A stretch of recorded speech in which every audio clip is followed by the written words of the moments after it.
Hello, this is Filmtalk. My name is Ailff, as usual. When people talk about film festivals, they think they don't make money. But you know, these festivals need tickets, sponsorship, and everything that can bring them money to succeed. However, film festivals also have intellectual atmosphere when organized by universities, private organizations, local governments, associations, or film societies. And they expect to develop and promote a certain film culture. In other words, film festivals really help in promoting film culture. We'll come to that later on. However, some film festivals, offer filmmakers, newbies and oldies, to show off their artistic styles, their filmmaking styles and statements. They get reviewed by professionals among real-life audiences.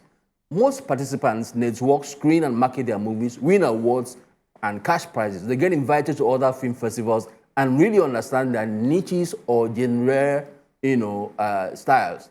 That means the type of films they want to produce or they might have to produce to market more.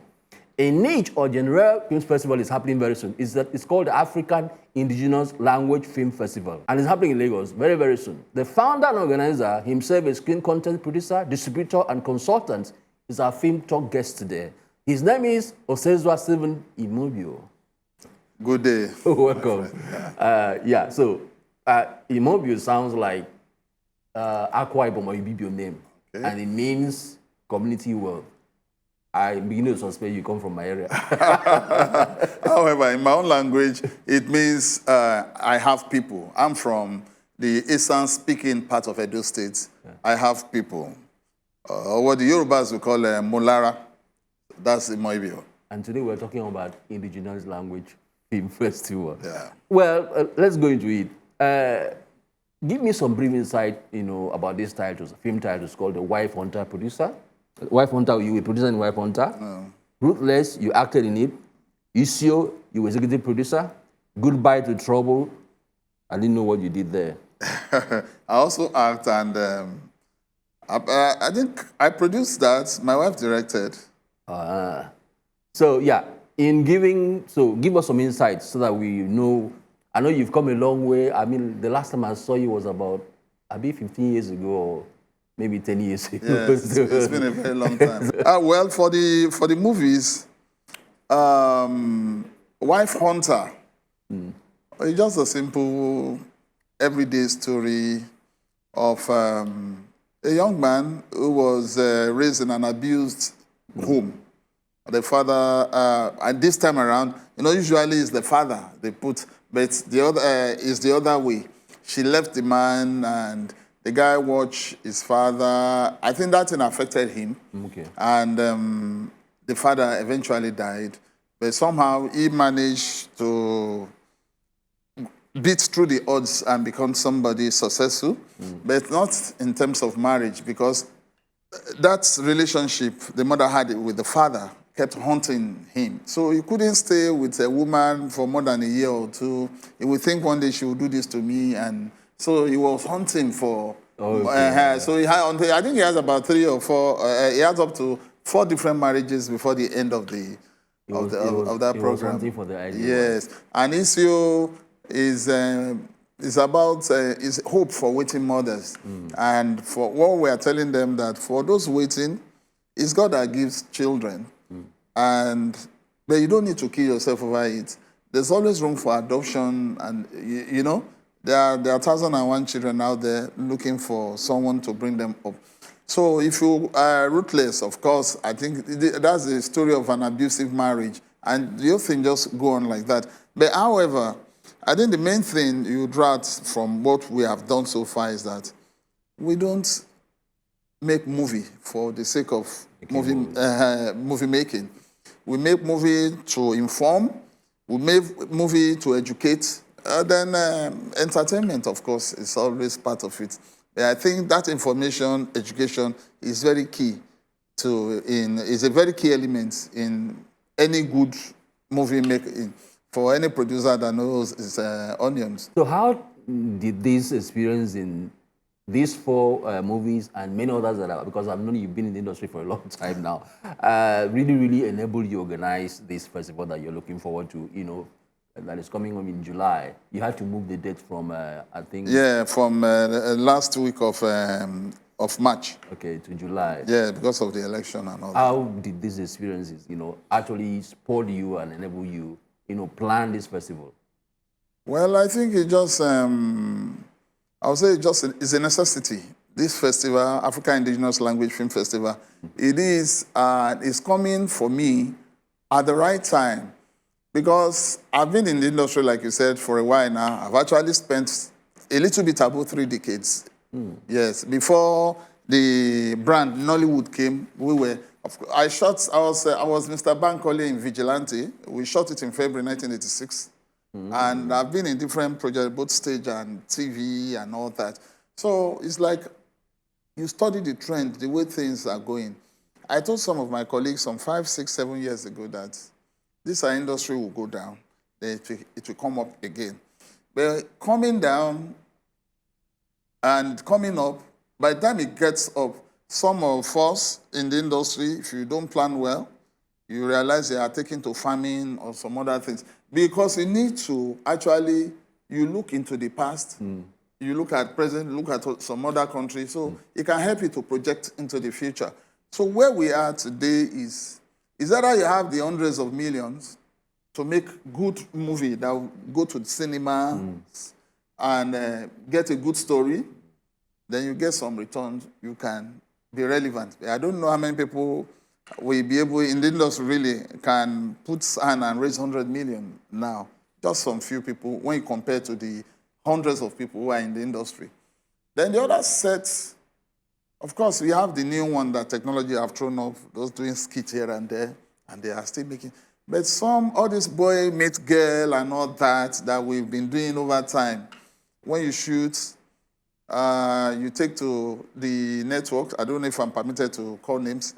But some of this cable TV and all that, they buy it off you. They license you, so to speak. Then you give to them for a period. You give to this, you give to that. After a while, you're able to gather make back your money and make some profit. But really, it's no longer like that now. Because the same network you are selling to, a lot of them, they are doing their own programs. So in other words, you are in competition with people who have the means. So that automatically throws you off. A lot of people now will go and sell their things, borrow money, shoot movie. They will call, I distribute. We don't know what to do. Where are we going to? Who is buying? And who is buying what? The YouTube factor is there, that you can watch anything you want to watch. You see most full movie on YouTube. All these things have a way of negatively impacting on the pulse of the filmmaker. So the next stage now, I just think is that, and I tell our people, the only way you can compete, because everywhere now, in fact, even on YouTube, when the people from Sierra Leone shoot, they'll put Nollywood. The people from Burkina Faso shoot, they'll put Nollywood. The Ghanaian, even Ghanaian, people don't watch, because Nollywood has become a rebrand. A global brand. A global brand that some people, when they want to, they just Google, just give me any movie on Nollywood. They go to YouTube, you will see thousands. And 20 or more % of this thing, they're actually not from Nigeria. There are other countries.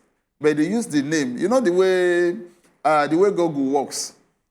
So that name that they are searching for is what you just link your stuff. Either you are from Kenya, you just put Nollywood. So when they are Googling it, because people may never go, in fact, most of them don't even have industry. That's the truth. In Africa, not even South Africa, they don't have industry. There are about 3 major industries in the world. You have the Hollywood, you have the Bollywood, you have Nollywood. Not even Britain, they don't have wood. Or is it British wood you want to call it? So Americans go to the UK to build studios and shoot in the UK. Exactly. They shoot everywhere. They actually shoot everywhere. They shoot in South They even Africa shoot too. in Africa, yes. Yeah. So, however, because they don't have industry, they all latch on that name. Nollywood, Nollywood, Nollywood. So if you can throw a lot of, some of them, they like the way we do our stuff. Every day I receive calls from all around Africa and even sometimes outside Africa on how to get involved in Nollywood and all that. So I used to tell them, can't you start you can do something too. We are doing our own thing because it's what we know how to do. There's no, if you copy us, you'll be a fake version of us. And because we sabi hustle. Yeah, exactly. No, there's nothing like originality. There's nothing like originality. Go into we appreciate what, every human being appreciates what they don't have.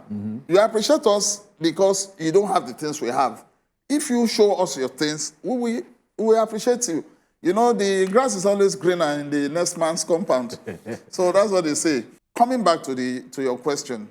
So the next stage now, for one to remain relevant, for one to remain in the industry, the only thing I think we can pragmatically go back to is going back to the roots. To the roots, in terms of story, in terms of even crafts for your set and all that. Then, most importantly, the language. They can copy, you know, Hollywood now, they have been trying to copy Africa to write our story, to tell us our story. Coming to America, the part 2, you saw it, and what's this thing? Most of them, all they are trying to do is... Even Wakanda is an African. Even Wakanda. Yeah. Very soon, they want to tell the story of Ata of your place. Really? Or the Obong of Calabar. They will just cook it up in their own way. And you know the worst thing? They are not coming to Africa to shoot it. They will try to depict what they think your place look like. Yes. So in other words, even if you are home there, you won't get any job, any business. So they are telling our own story. But if we are doing it in our language, it's going to be difficult to... Even for Nigerians, if I come to shoot in your place, at best, I can be a technical person if I'm not producing or something. But I'm not going to be an actor because I cannot speak the language. Yes, that's right. So, and there's something about language. I always say, watch all the... It's a reservoir of culture. Apart from that, the actors. When I want to act, now, I really don't think in English. First in my mother's tongue, then all of us. Except maybe you were born and bred there, you don't speak any, that's your first language. That's so when you're acting, it's also, that split second is there. But if you see somebody acting in their own native language, it comes spontaneously. So you have a better acting, you have better expression, because language go with nuances. You also reveal some of all those things. So one, we can use our language to retain our film culture that nobody is going to take away from us. And that is the main reason we are saying, okay, why don't you let us promote our indigenous language movies? All we need to do at the festival, we're going to do training. We're going to do subtitling, training people on subtitling. Because that sounds funny. Funny enough, I speak Yoruba, and I've seen some of this on some of these our different magic, the subtitling. Ayengilo Anto, I don't know if you speak Yoruba. Ayengilo Anto, and they will put it, word go, people follow. It's not that kind of subtitling we are looking for. It's transliteration some people are doing. Yeah. And maybe you can just put it, Ayengilo Anto, I think for me, it can be life goes on. And that's the meaning. But they will not translate, say word go, people follow. Because that's the transliteration part of that, like Ayengilo, word go. Anto, people follow. Instead of say, life goes on. So we see some of those mistakes. So if we are going to make our movies to go far, to cut across, we need to do proper training in subtitling for those who are interested in that. You're talking about subtitling. What harm can that do in terms of delivering the imagery and metaphors of the 21st African movies? Well, if that's what I'm saying, they need to be training. With proper training, some of those things, you won't lose it. Because for some, like those we were working with that will come and conduct that training during our festival, you find out that, one, there are people who are authorities in English. Then they speak the local language very well. I used to tell people that it might be difficult because the way we are you know, some of our languages are going extinct. Most of the languages, there's something they call Ngirigbo. Ngirigbo is Igbo, certain men. You know, English mixed with the Igbo because some people cannot speak straight, even Yoruba, even in some other language, even my own language. When you speak, they say, you speak part of the language and you choke it with English. So some of those things, you are losing them. But if you, a man like the likes of Wole Soyinka, I know when you hear the man speak, maybe Ijebu or Egba, you'll be shocked because say this man that commands English language, so can he speak this thing? And you can see it, if he's that he won a Nobel laureate, if you know him, you won't be surprised. Olarotimi is another, because these people, they have deep knowledge. Because we are losing it now. Most of our children don't speak our language anymore. So how are they going to be able to do some of these things? Or I think in one of Soyinka literary works, he said the man had a conversation with his legs. And that's the direct thought from Yoruba. But it kind of, in English, it colors it. Having a conversation, easily, you know that it's about discussing with your leg to either run for safety or something like that. But the Yoruba word says, Arakunrin náà sì bẹ́sẹ̀ rẹ̀ sọ̀rọ̀. The man had a conversation. That means the man ran away. So rather, yes. That's very interesting. Very interesting. You use some of Olarotimi, I think it was in this thing, it was in Gods. Joy has a slender body that breaks too soon. I think it's a Yoruba. So the more knowledgeable you are in your mother's tongue, you can actually use it as in music. I don't know, in literary this thing. In music, they call it something like coloratura. I use it to color this thing, imagery, to fine-tune and make it look nice. So it will actually impact positively. And it will make that subtitling line very rich and the understanding easy to get. You're really making sense. Because if you look at somebody, the reason why people like Pete Edochie became popular, so really popular, is because of his ways of using Igbo proverbs. Exactly. You know, so if our children happen to also learn our proverbs, I mean, they will go a long way in understanding our languages. I've been talking to, this is Film Talk, we're still continuing. I'm talking to Stephen Osezua-Imobhio, content producer, distributor, consultant, founder and organizer of African Indigenous Language Film Festival, which is happening very, very soon. Let me ask you, what are your parameters for gauging offensive and non-offensive movies to sustain a secure, traditional language or our cultural language in the media and entertainment? What parameters would you use to gauge offensive and non-offensive movies in that festival that is coming, or in the submissions that you require people to submit? Well, I think if you go to www.filmfreeway.african Indigenous Language Film Festival, we have a set of rules there, which the judges are going to.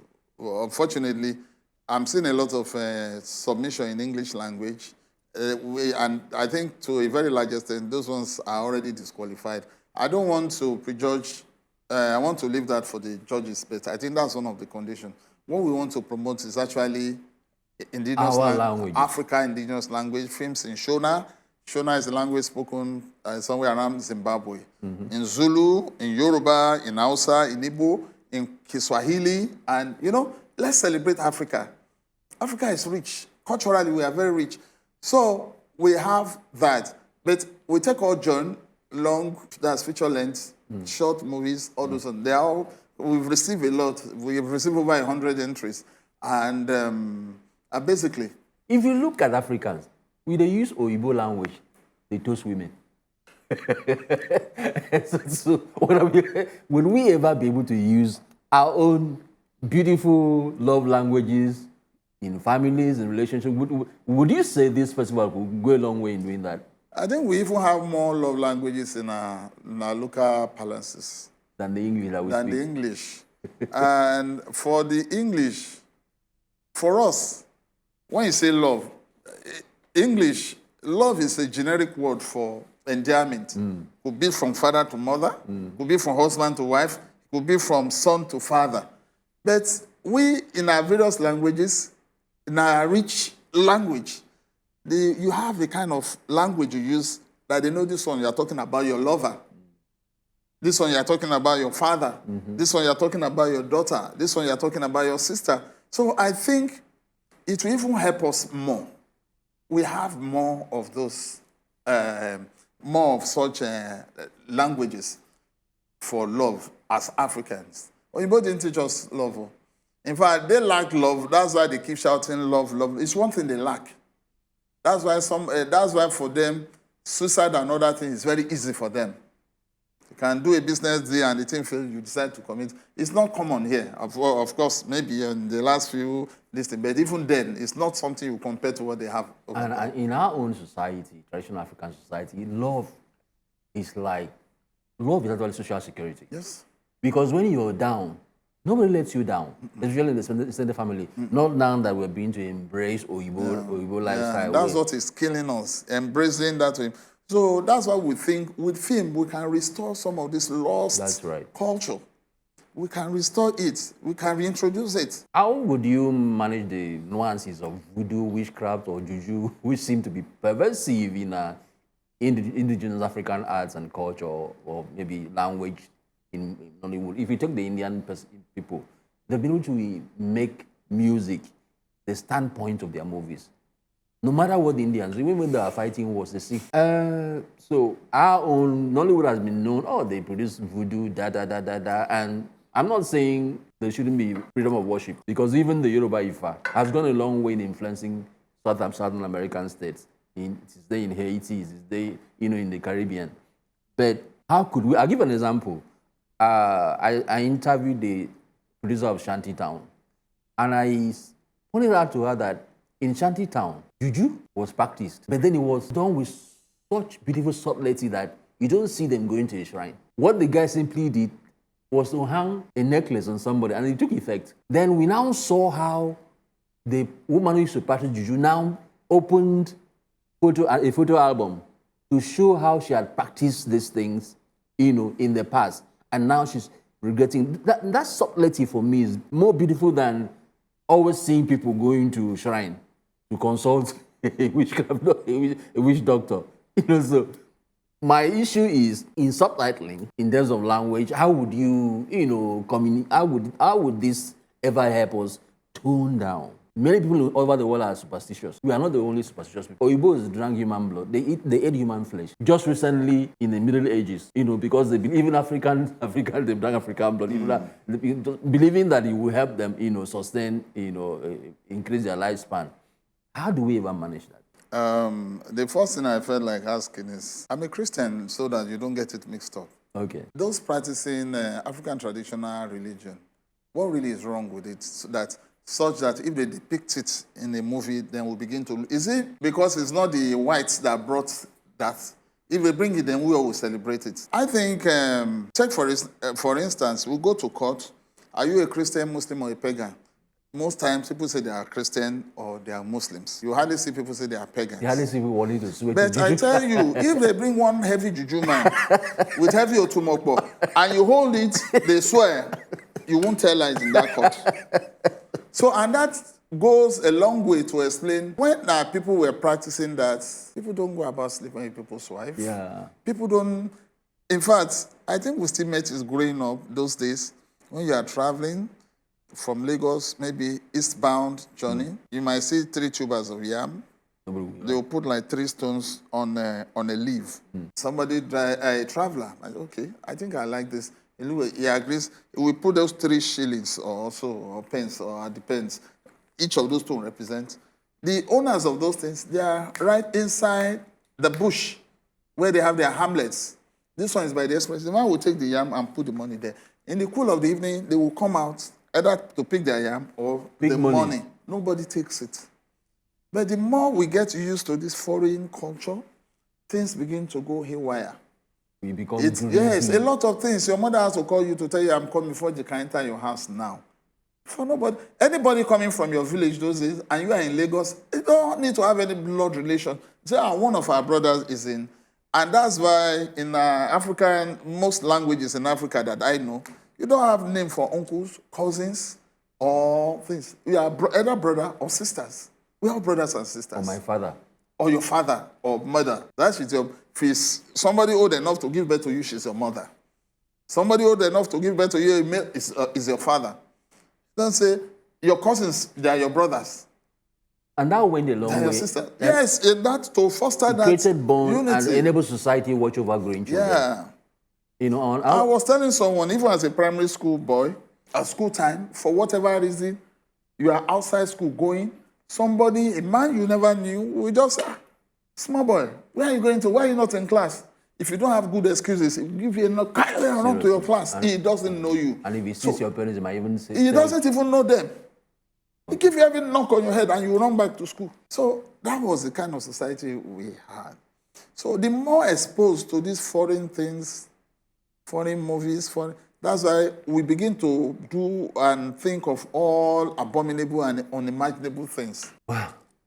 It's good that we're really talking about using, promoting traditional culture, indigenous culture, and having medium or media entertainment to push it. But in terms of technical quality, which is something that has been very nagging in Nollywood, people just pick cameras, put some jumbos together. Especially now they're doing skits, because skits gives quick money. It gives quick money. Well, then you show me too. I need quick. So, what's your assessment of technical improvement or depreciation in Nollywood in the past years, or maybe in the past 1 year? Because I know that's one of your demand for submission in the festival. Yeah. No, I would say that I will score 95% in that regard. We've come a long way. From the days, I remember Koswan Itpan, which I later became the president of the association. We're doing Koswan on sound. They brought a guy from South Africa as a resource person. He picked a particular film, I won't want to call the title for obvious reason, and he plays it. Of course, we were using this top loading then. Put the cassette, and they played it. I think there was a place they were walking into, a vault with a marble ground, and the guys were putting on shoes. And the man was not asking, where's the effect, the sound effect of the shoe hitting the marble? I said, well, we didn't hear anything. So he simply ejected it, removed it, opened the windows, and he threw the thing out through the window. He said, what's our problem? That the hardest part of the job, the video parts, is very easy. The visual is easy. It's easy for us so far that he has seen that. How come that sound is our problem? And then I think we're just being careless. Is the sound editor, is the video editor that would treat the sound? And these are two different things. Please stress that. And you know why I'm saying you should stress that. And people do programs or they shoot video footages. And somebody from I interviewed from London said, at the end of the day, the editor is the finisher of the movie.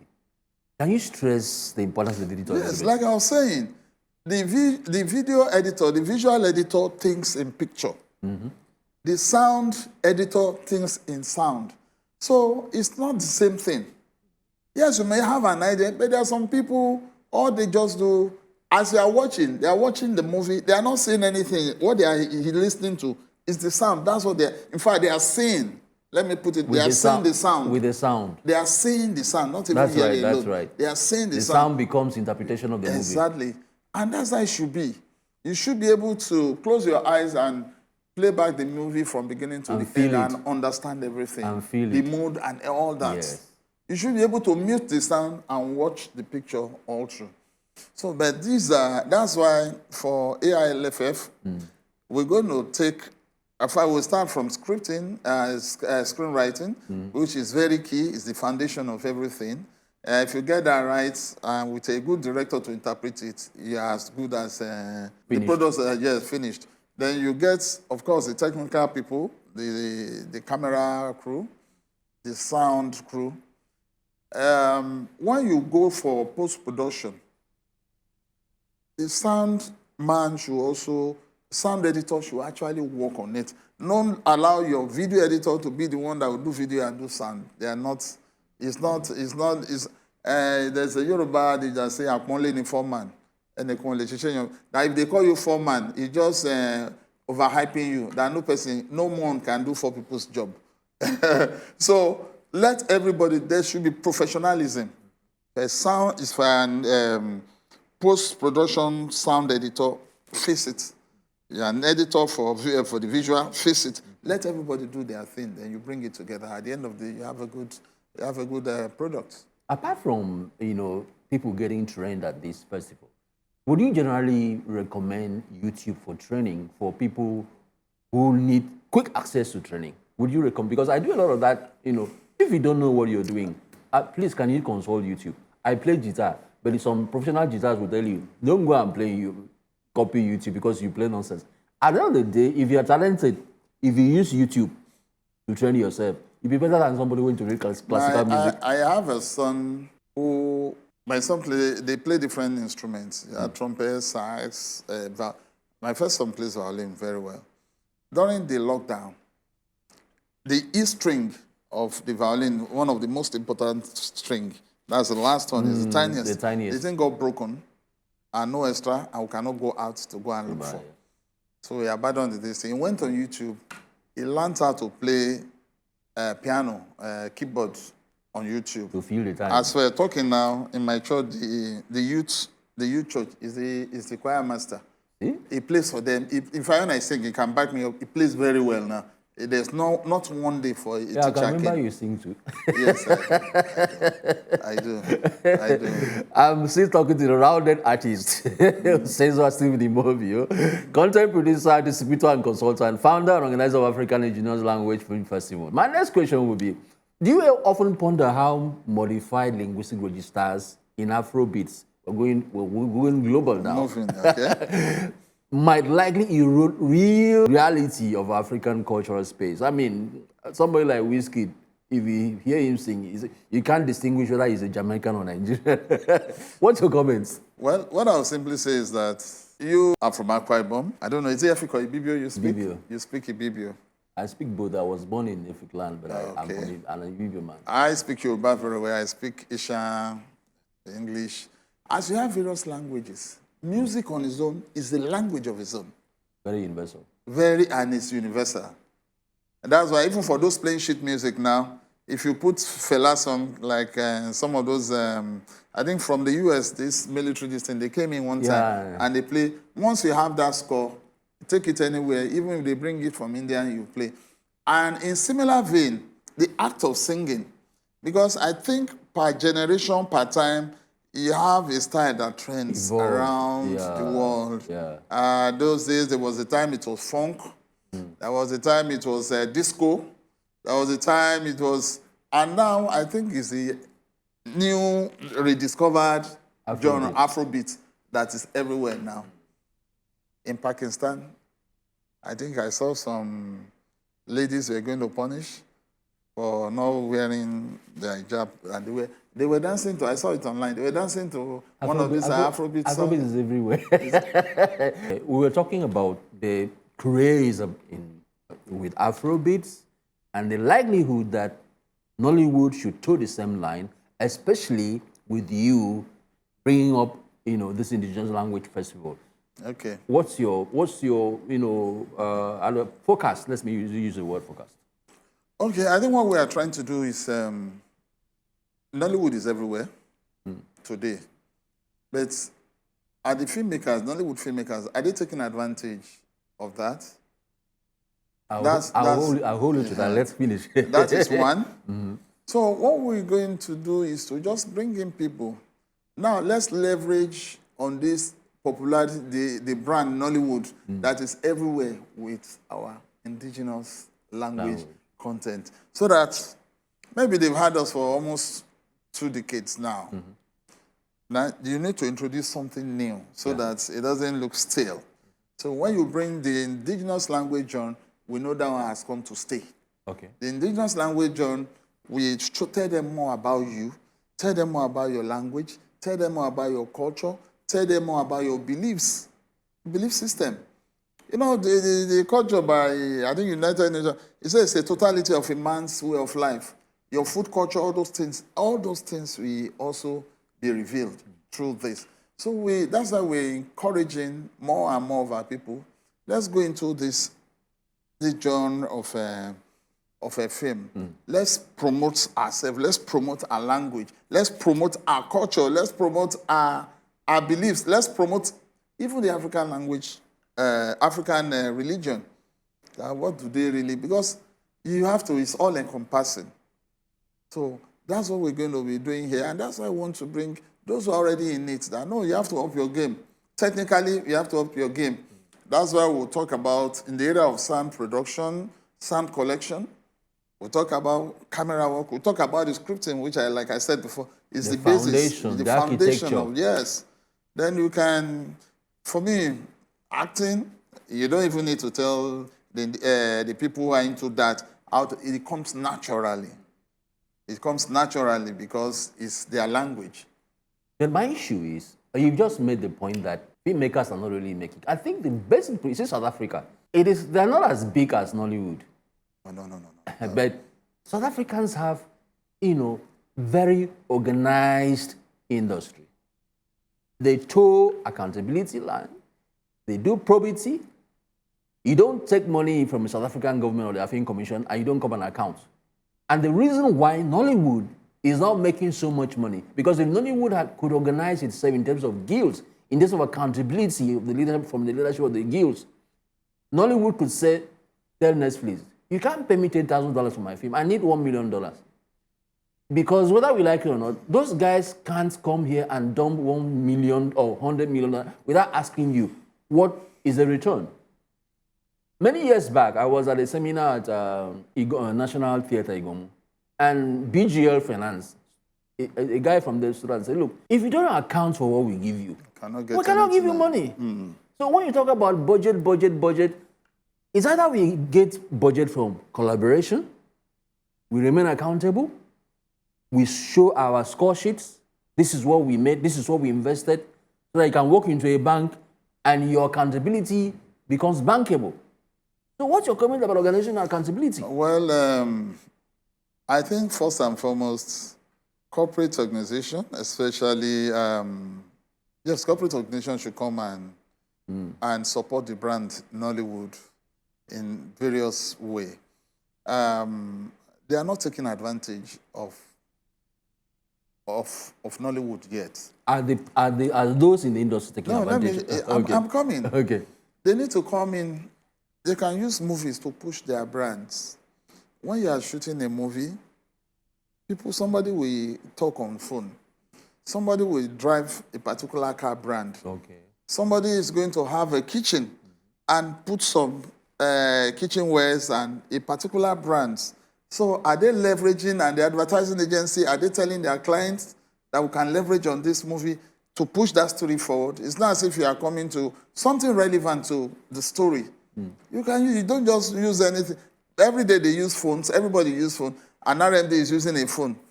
So if it's a particular phone brand you want to push, why not take advantage of that? This is a new this and want to. And when you see the big man stuff or your flagship brand and our RMD, for instance, or any other A-list artist is holding it to talk, there's going to be a cutaway of the man talking maybe some serious thing. They see that brand, automatically, the leverage that will give you, even if you're exposed to all this just TV commercial, you just run thing.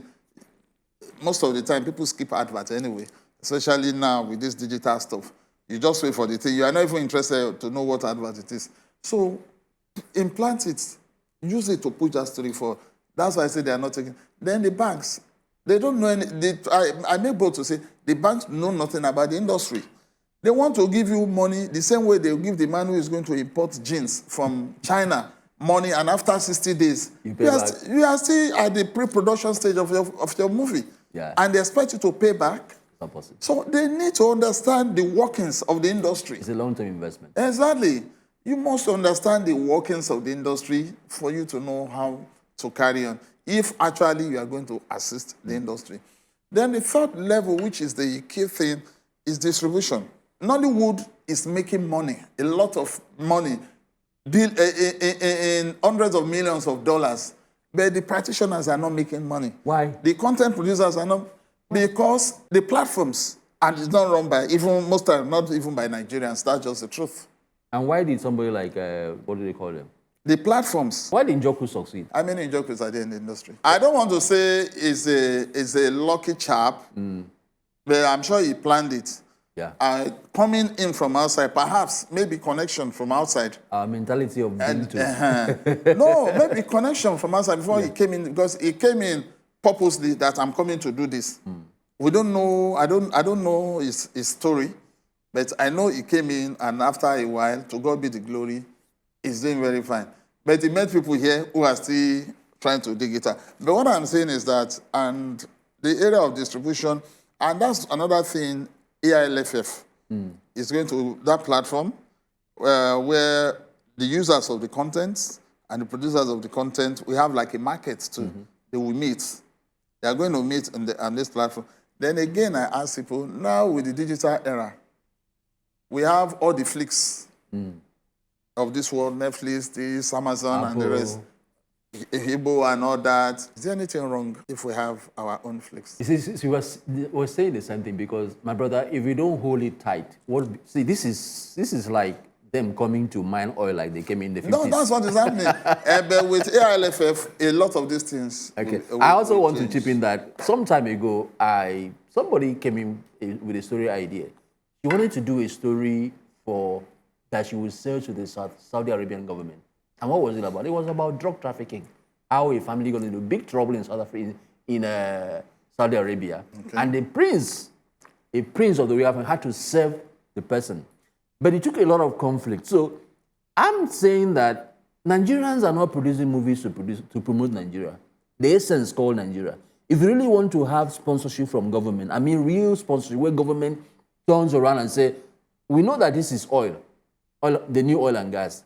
We're going to be very sincere. We're going to be very honest. We're going to put down a structure to hold this oil and gas down, this new oil and gas. So Nigerian producers, filmmakers should be able to, like you're going that way, I know. In a way, you're going that way because, I mean, if you're talking about tradition, you're, harvesting and showing to the world. But then, it doesn't mean that you leak government boosts or whatever. It means you're also beginning to promote the essence called Nigeria.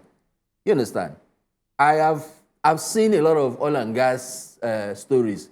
It's all about people sitting in, either falling in love in bedrooms, or somebody, so you cannot really say they're telling in Nigerian oil and gas. Or a gangster story around the oil, this thing. So, I mean, if we start telling those sort of stories on how to stop crime, to promote productivity, I think we have solid government attention. What should, attendees expect in terms of networking, marketing for prospective and real investors, genre and niche identity, making sales, winning awards? What, in all of that collection, if I walk into it and I have a movie that has been accepted to be screened and viewed by the public, what would everybody go away with in terms of all these activities? Well, it depends on who you are because we are going to have different kind of people, but connected together by one purpose and one interest, which is film. We're going to have film producers. We're going to have people who are coming in because they want to invest in films. We're going to have those who are coming in because they are distributors. They are looking for films to distribute. We're going to have students who want to know the arts better. Learning from. Would anybody produce any movie during the festival? You said? No, there will be screening.